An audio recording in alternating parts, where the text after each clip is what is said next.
morning, evening. I don't know what time you're going to be watching this. I don't even know if you're going to be watching this on a Sunday, or whether anyone's going to watch this. Who knows? This is an experiment, but this is what it's come to. So hello, welcome.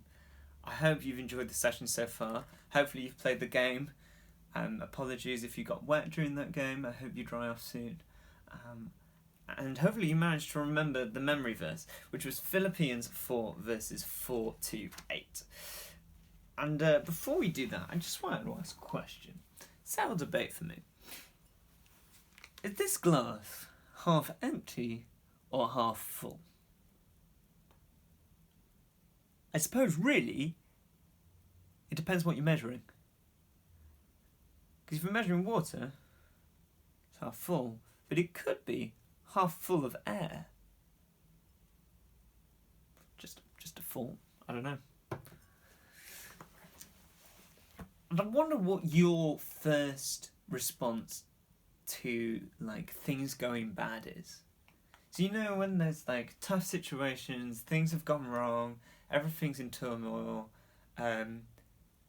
what is your first response? What do you do? I'll be honest with you, my first response is to panic. I get really panicky and I'm like, oh no, what do I do? What do I do? I don't know what to do. I don't know what to do. Oh, everything's rubbish, everything's wrong. Oh, my life is going to pieces. And I start crying in a corner. And that tends to be what I do when things go wrong. And often that's because there's this thing of gossip or playground gossip. So when you're on the playground and someone says, oh, did you hear about this? And you go, no. And they go, oh yeah, it's really dangerous, it's really scary. And you go, oh no. I mean, you spread it to someone else and then they keep talking and it builds and builds and builds and you see it on the news and then it builds and builds and builds and it just makes it seem way scarier and bigger than it should be. And when we read Philippians 4 verse 8, what we discover is that it says, don't worry about anything. But in all your prayers, ask God for what you need, always asking Him with a thankful heart. Do not worry about anything. And that can be really hard sometimes. But if you believe that God exists and you believe that God loves you as much as I know that He loves you, then you will also know that God will provide. He will give you what you need. And we're going to look at that next week as well. But God provides what you need. And He'll provide what you need to get through the really tough stuff. He'll provide what you need to get through that really difficult period in your life. But the interesting thing in that sentence is with a thankful heart. And it goes on later to say this: fill your minds with those things that are good and that deserve praise. Things that are true, noble, right, pure, lovely, and honourable. And what Paul, who's writing this letter to the church in Philippi, is saying is that we need to, rather than focus on the negative stuff, rather than claiming that this glass... Oh, that was terrifying. Rather than claiming that this glass is half empty, saying that it's half full of water, looking on the positives, looking at the fact that there is water remaining.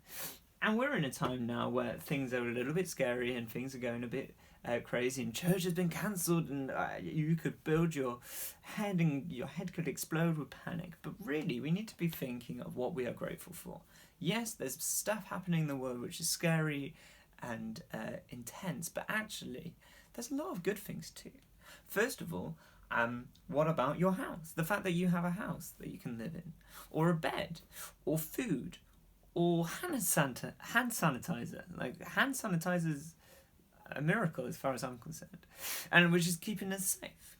And yes, we may be running out, but thanking God for the shops and thanking God for those who are willing to work and to help provide that stuff for us.